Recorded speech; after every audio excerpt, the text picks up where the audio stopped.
the competitive landscape for this time slot. Really nice. If you happen to be listening to the previous talk on microservices by Greg, this one is going to be just a little bit more heavier, but still, some downside and some interesting stories along the way. So if you are to leave this presentation right now, there are only two things I want you to take away with you. Is microservices could help you scale your business if you do them right. And second one, doing it right is freaking hard. We learned it the hard way ourselves, and here's our story.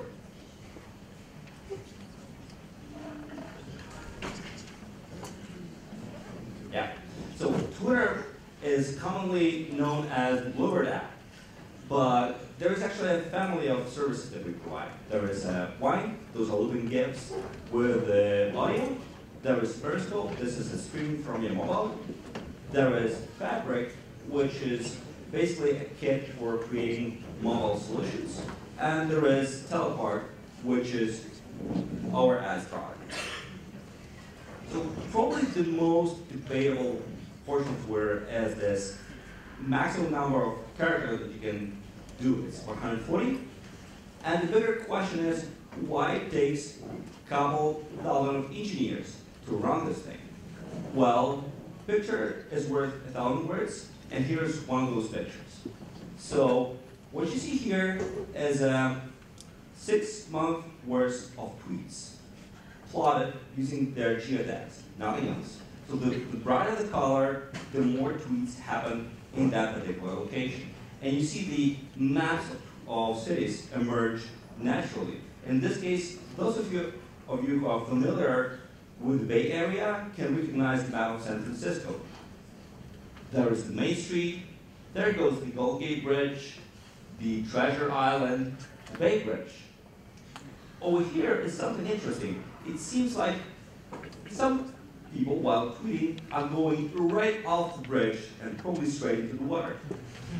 So what's actually happening over there is that those were two different bridges. One was closed, the other one was open, right at that time when the snapshot of tweets was taken. So you can see there is a portion of information that is not completely relevant to your text that you're putting in a tweet. In this particular case, we could maybe turn this into a video and see how tweets are here, and then they disappear, and then they show up on the new bridge, and stuff like that is happening. Maybe you could add something like a sentiment, or maybe an interest, like people are talking about blockchain in this part of the map, and then people are talking about SpaceX somewhere over there in Oakland. Point is, this can be modified in so many ways. I can go for like hours talking about how other metadata could be used for our own good. Yeah, so they might be heavy over there. This moment was not so heavy for us. So some backstory here. Ellen DeGeneres, a really popular TV host and comedian. What happened is that she won an Oscar, I think that's right, and she took the selfie with all the famous people who won the Oscar at the same day. Moreover, she tweeted that. But then, just to make sure we had enough of trouble, she went on TV and asked all of her fans to retweet it. So now let's just imagine how that works from the system perspective. So there is a tweet, one single thing that has to deliver to a massive audience. This is what we call the fan-out problem. Then everybody sees that, gets excited, decided to respond, and this is where the tsunami comes back to us. This is what we call the fan-in problem. So even if your system is distributed, even if you have it scaled on many clusters and stuff like that, there is a high probability that all the metadata related to a single tweet, a single post, or a single atomic bit of information lives on just a handful of machines. So all those machines are getting hammered by all the millions of excited users who just want to take part in the conversation. And some of those users had a bad time. This one was a little bit easier. So 2010, we had really trouble running service while the World Cup. Literally, some of the parts of the system had to be brought down just to make sure we had enough capacity to keep up with the traffic. 2014, better. However, at some point we realized that there was a particular problem with uploading media, like images and videos, so a couple of engineers had to fly out to Brazil to establish a quality point of service.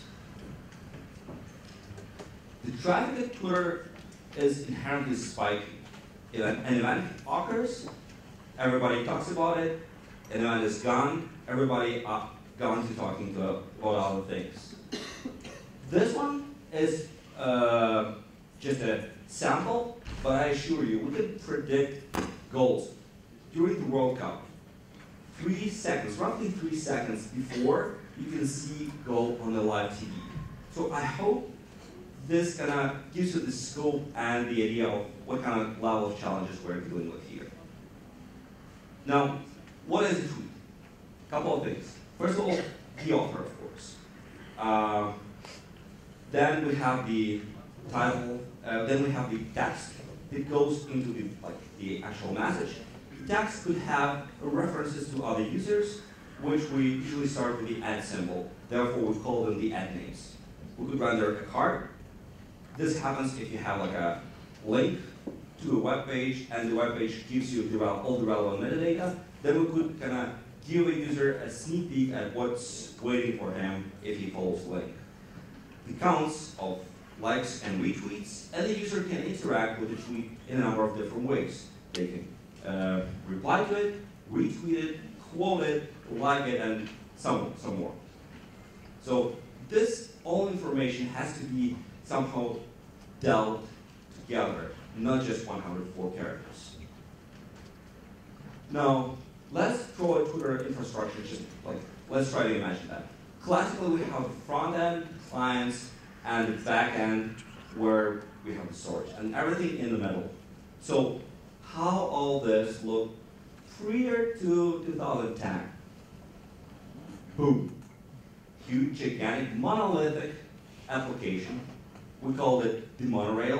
It was written on Ruby on Rails, MySQL cluster at the end, at the back end, and all of the familiar clients like Twitter for iOS, Twitter for Android, web, APIs, and some more. This thing has good size to it. Like, the time to market is really small.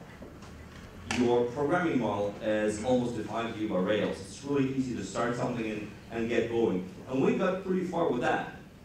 However, at that point, users had some trouble operating with Twitter at the big scale. So it wasn't uncommon to see this guy. We call him the fail whale. This is what Twitter was showing every time this service was going on top or over the capacity. So here come the microservices. This is like a very close to what Twitter architecture looks right now, a little bit schematic, but still. So we did two major changes. First, we moved from monolithic thing to microservices architecture. Second thing, we moved from the everything tied together to asynchronous I/O and processing. How good was that for us? Well, we have 10 to 100 times more performance. We can handle roughly hundreds of millions tweets a day, which roughly equates to a couple of thousand tweets a second.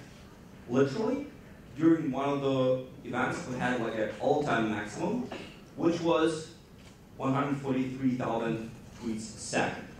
So what happens here is Japan airs Castle in the Sky, the movie, once a year. For some reason, people really like taking their conversation to Twitter, and during one of those occurrences, during the airing of one of those events, everyone decided to do the tweet at the same time. If you wonder how that looked for a support engineer at that moment, that's the graph.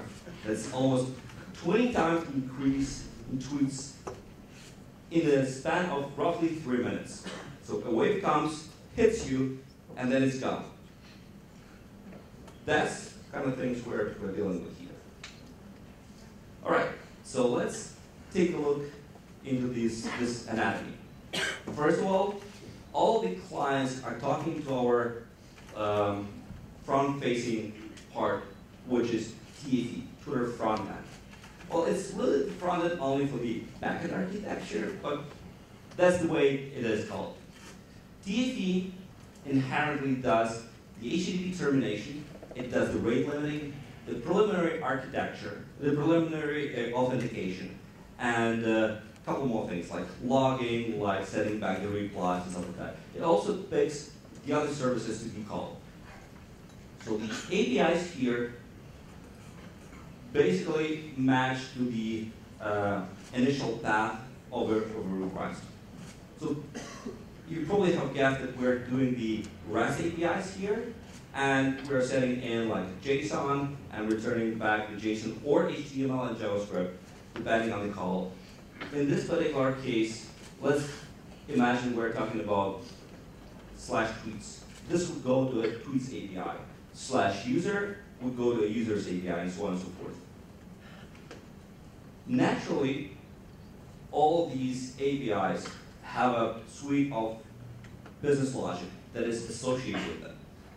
So these guys are actually doing the hardcore stuff. They also interact with each other, so the lines which are drawn here are not as strict as, just lines that nobody crosses, but still.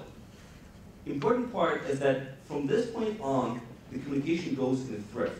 Thrift is a protocol created by Facebook, thank you guys, which is roughly, so it gives you a third language, which is kind of quirky, but with that language you can describe your objects, and then all the code that generates the objects and that serialize them into the binary form is done for you. You have the endpoints that basically turn your descriptions into the actual serialization and deserialization libraries. In our case, we're running all that in Scala, so those are Scala libraries. And then finally, we have the storage.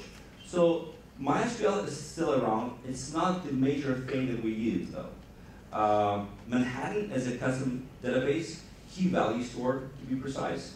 We have modified versions of Redis. We have modified versions of Memcache. All right, let's take a look at the actual life of a tweet, since it is created till the time it goes back to somebody's timeline.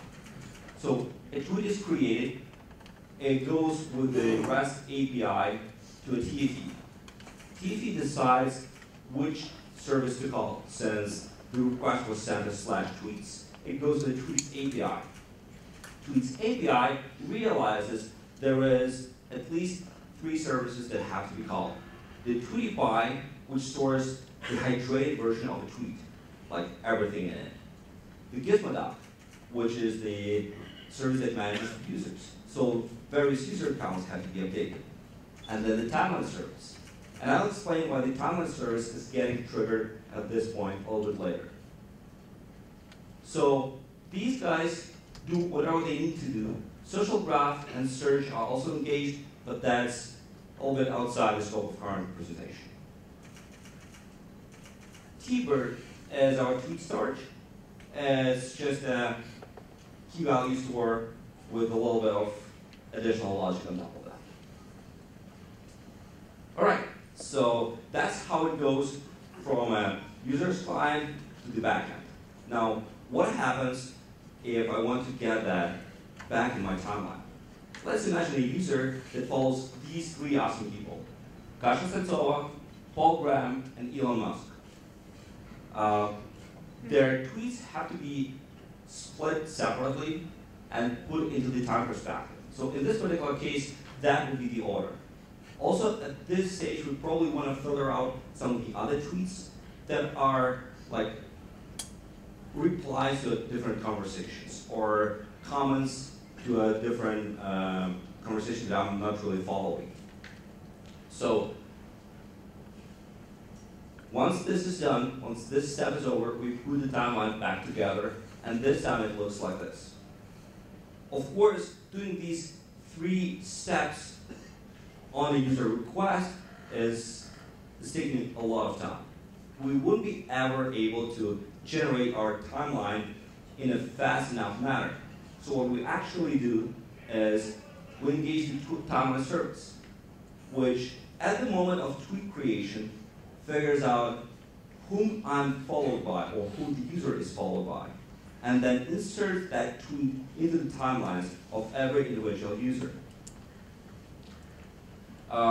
Surprisingly enough, other things like likes and comments and maybe lists, they are inherently timelines as well. So timeline does that part of service as well. Of course, to do that, timeline has to engage some other services. In this case, timeline engages the tweet pipe to get like the inflated version of the tweet. It also uses the fan-out service. The fan-out service is the one which is actually responsible for figuring out how to insert the tweet into the other timelines. And when I say timeline at this point, we're just talking about HAPA here, the Redis cluster. So all the timelines are stored as lists of integers. Well, very big integers. Let's not think of integer 32 or 64 here. It's just a very big integer number. And these are then fed back into the timeline when the user requests. Later in the process, they are inflated to actually generate something that you would be interested in looking at. All right, so we talked a little bit about how our service works from end to end. Let's take a look at the actual machines that are powering all this. So on the left, your left, there is a generic structure of a stack that would be used for a microservice. On the right are particular choices that we made to deliver all that. The Linux is used as the operating system. Mesos is used as the container management and distributed resource management. Then Aurora is something that is built on top of that to actually perform the scheduling and perform the load balancing of our services.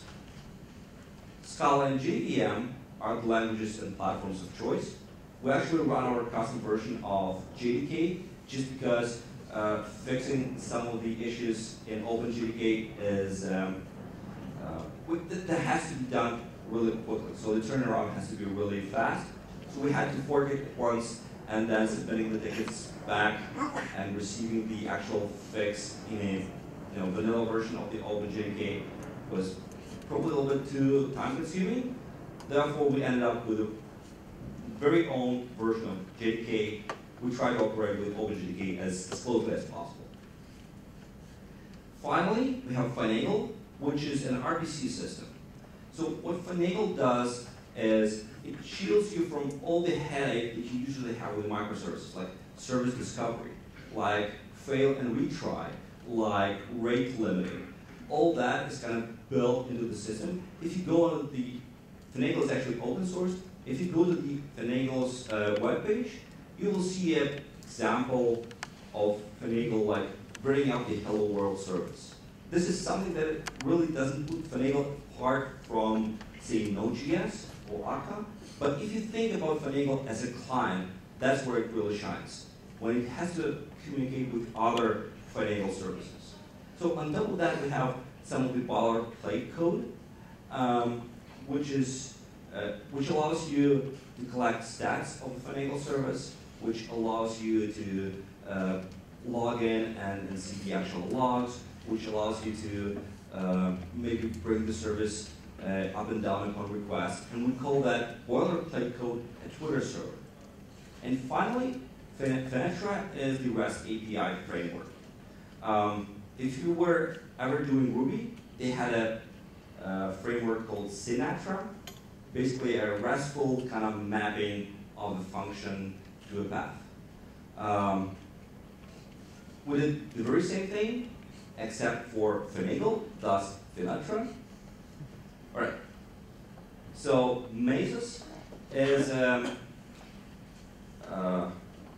is relying on containers, Linux containers, and so it's relatively new. I mean, it's been around for a couple of years now, but it's definitely younger than the virtualized operating systems. So a virtualized operating system is a block on the lab where there is a hardware, there is the host operating system, there is a hypervisor that does the management of the guest operating systems, and there are, of course, the guest operating systems with your actual job.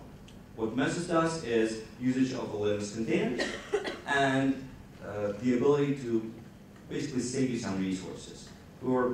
I think we have a pretty high yield on Mesos, and we're really happy to have it open sourced. It was developed at Twitter and then open sourced. So Aurora is a layer on top of that which does the job scheduling. And since at the moment of scheduling the job, you have to know which part of your cluster is more stressed and which one has the available capacity. It also does the load balance. Finally, Scala, Finagle, and Finatra. So Scala is just a JVM-based language with very good capabilities for asynchronous I/O and processing. Basically, everything is callback kind of type of stuff. We added some things which we felt were not quite up to the bar at that time when we took when we took Scala. So, for instance, Finagle is using its own version of features, which are really very close to promises, not the Java features. Finagle supports HTTP and Thrift, and a couple other protocols if you have. And finally, Finatra is just a RESTful mapping, a really nice RESTful mapping of the functions to path. Finally, I'm quick here.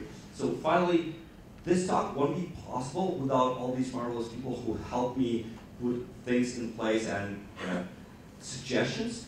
So thanks a lot to them. Maybe you have any questions.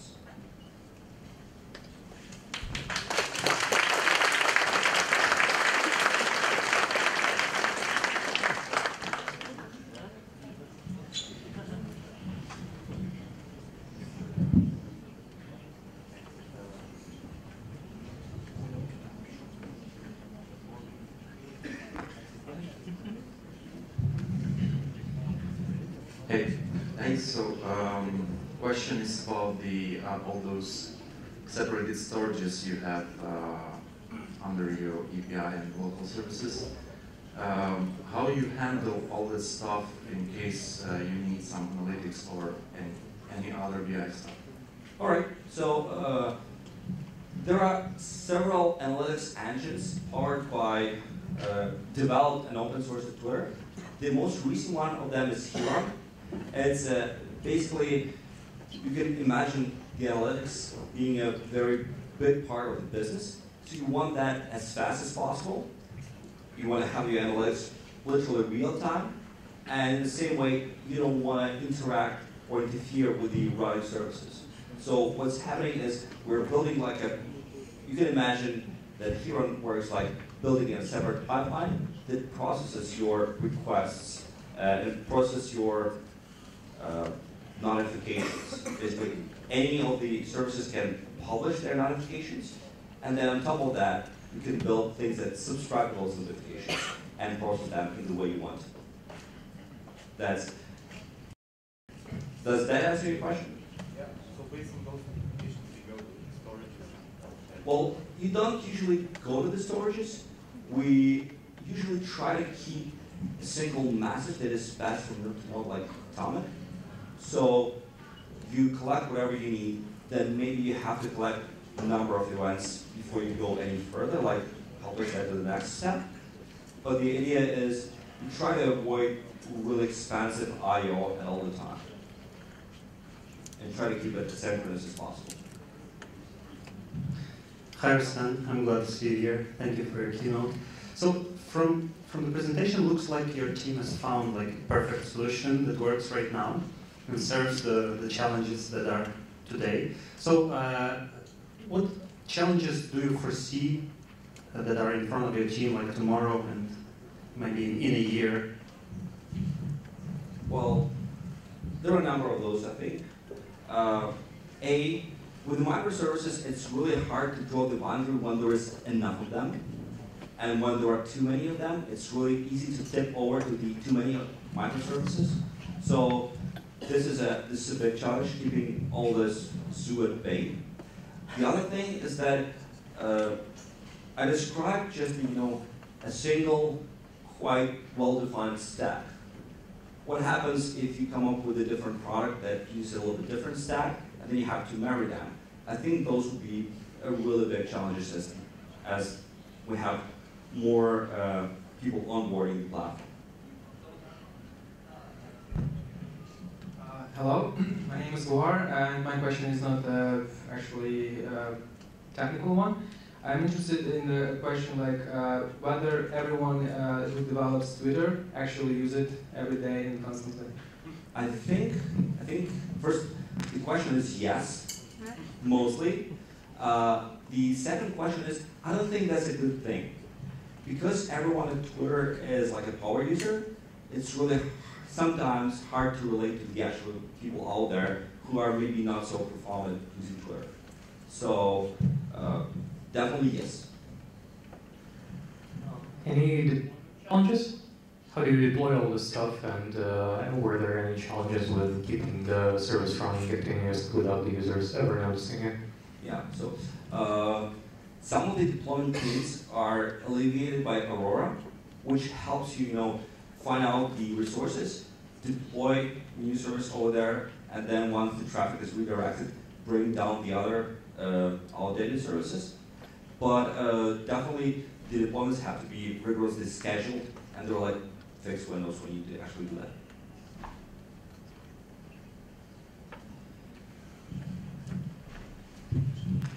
Thanks for the awesome talk. And I have a question on the development process maybe. In Twitter, how teams are distributed? Do you use Scrum or Kanban or some Twitter band things? So particular management is usually at the discretion of a particular team and their management. A team usually has two managers, which is an engineering manager and a product manager. It's in my particular case, it's really close to Scrum. We have a stand-ups, we have a planning. The stand-up, the sprint is like 1 week long. I would say that a lot of stuff could differ depending on at what rate the team is living up to. Say you have some coming deadline, I can totally imagine them squatting. I actually saw a couple of teams squatting into meeting rooms for like days. If you have a hack week, that's a completely different, and all the planning goes out of the window. But in the thing that is like replicatable across different teams is that we use some form of agile, some form of agile. Thank you.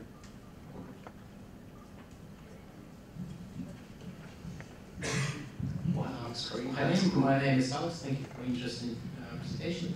The question is, besides Bootstrap, can we expect for something interesting from Twitter team in the nearest time? Maybe some insiders information.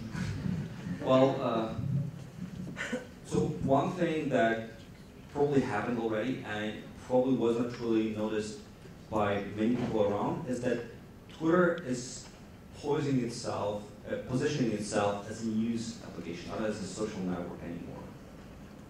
So if you look at Twitter as a news feed, that's what Twitter wants to be.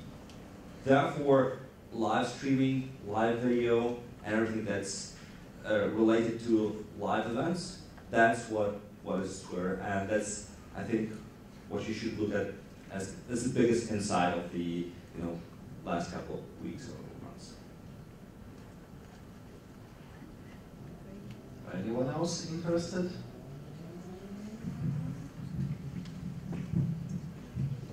Hi, my name is Sergey. You described a lot of the positive things from the microservice, but what was something maybe is usual sorrow? Well, since a single service is usually owned by a dedicated team, maybe a set of teams, like if you want to do something, you have to interact with all of them.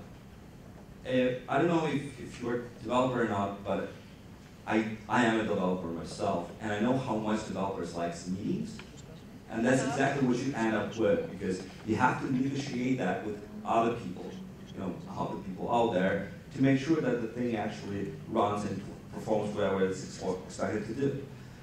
So this negotiation and meetings are not bad per se, but this feeling that it takes ages to have something done, whereas you could have hacked it on your laptop in a couple of weeks. This is probably one of the negative aspects of microservice architecture. Your code is cleaner, but you have more interactions to actually get it out. May, just curious how long it took you in terms of people and in terms of hours burned to split that monolithic architecture into microservices. Well, can you talk more about transition? Yeah, so there was not only just a splitting, there was also change from Ruby on Rails to JVM, which was a big thing as well. The change started around 2009. We had the first POCs and the first ideas of how to maybe do this different way. And the last monorail instance, monorail deployment, was decommissioned in 2015. So that gives you a scale. And we are like a couple of thousand engineers. Not everyone was working on that, but there was some capacity allocated to this effort.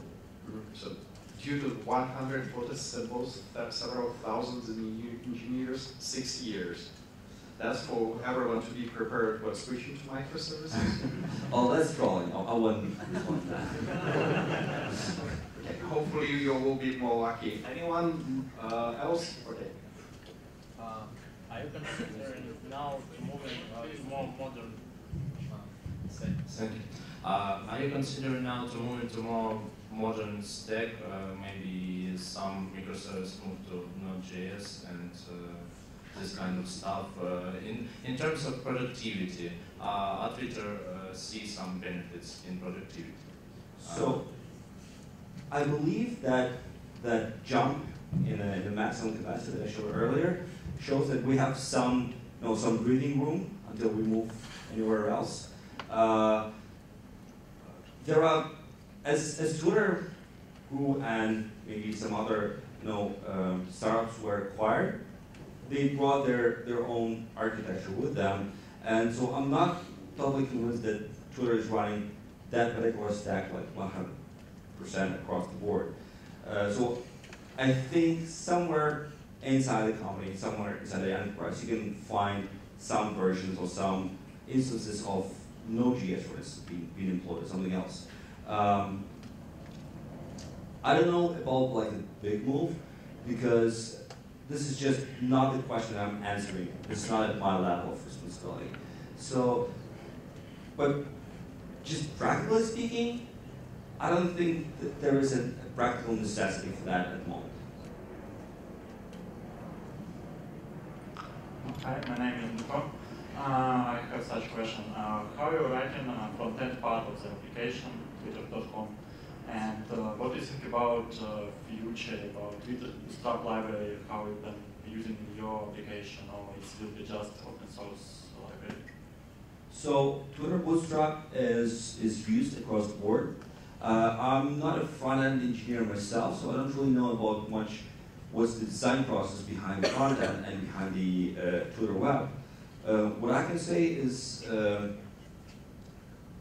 there is no there is no like a strict requirement or strict set of libraries that have to be absolutely used every time you create something else. Sometimes we would go for React.js. Sometimes we would go for something else that actually makes sense.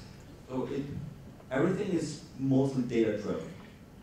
And when you see the data, you can kind of realize if that is working for you or not.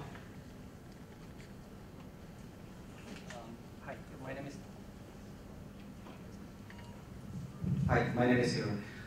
Thanks for a great presentation. Any anticipation to change of your technology stack thanks for recent acquisition of Twitter by Disney? Like, do you anticipate any changes in the content policy or maybe something like that?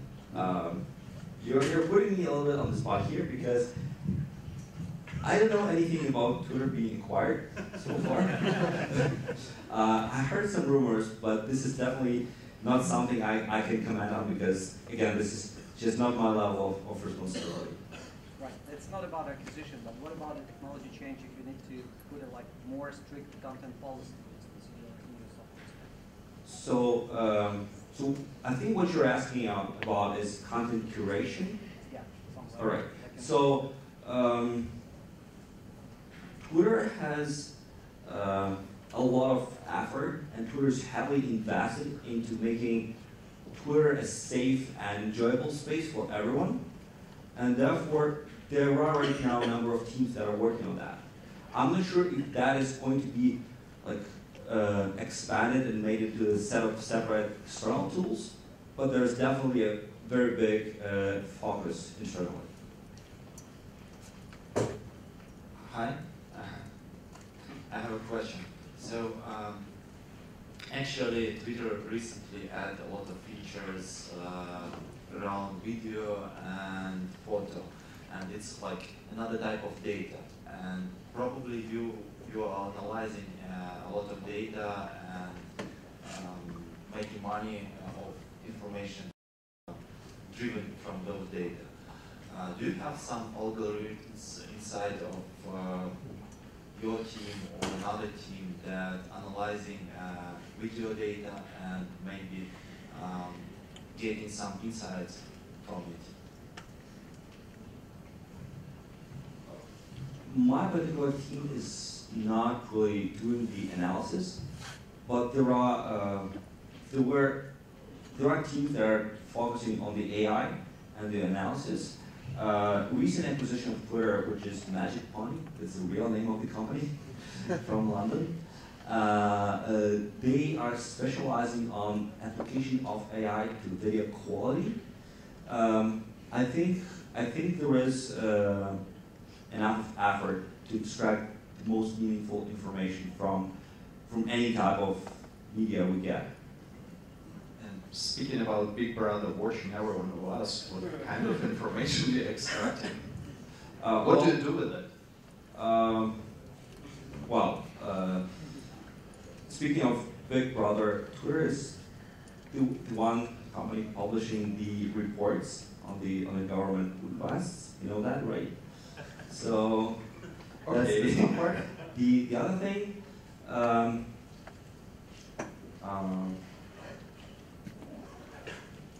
I don't think that analysis or like people watching is the most crucial part of the enterprise. The most crucial one is user experience. So usually the decisions on things are made based on the engagement and the user experience that we get as the result of that. Practically, can we treat Twitter not just as a news company, newsfeed company, but also like a media company? We have a really strong media partnerships. So what Twitter tries to do is to make other companies, better. Not all the media companies have really good social presence, and Twitter tries to empower them as well. I'm not really sure if my comments here are adequate, because again, you're asking the business question to the developer. Keep that in mind. I know, okay. Anyone else? what about the infrastructure? What cloud, which cloud provider does Twitter use? Twitter has its own data centers. So that's custom. So no Amazon. Yeah, just. Not that I know of. Let's put it this way. Okay. Yeah. I know that many larger companies are already using AWS or other cloud suppliers that you build your own. Why so? Well, back when it all started, I think AWS was just not at the scale and the level it is right now. So probably that was part of the solution or answer. And finally, I don't think that like starting your business with Amazon was like always the go-to method. It became like a go-to thing relatively recently when Twitter was already around. So kind of historical, and that will be the way it will stay that way for some time. Yeah. Okay. So anyone else interested about more engineering stuff rather than business questions? Okay, so thank you very much. Welcome Arsen to his native Lviv once again.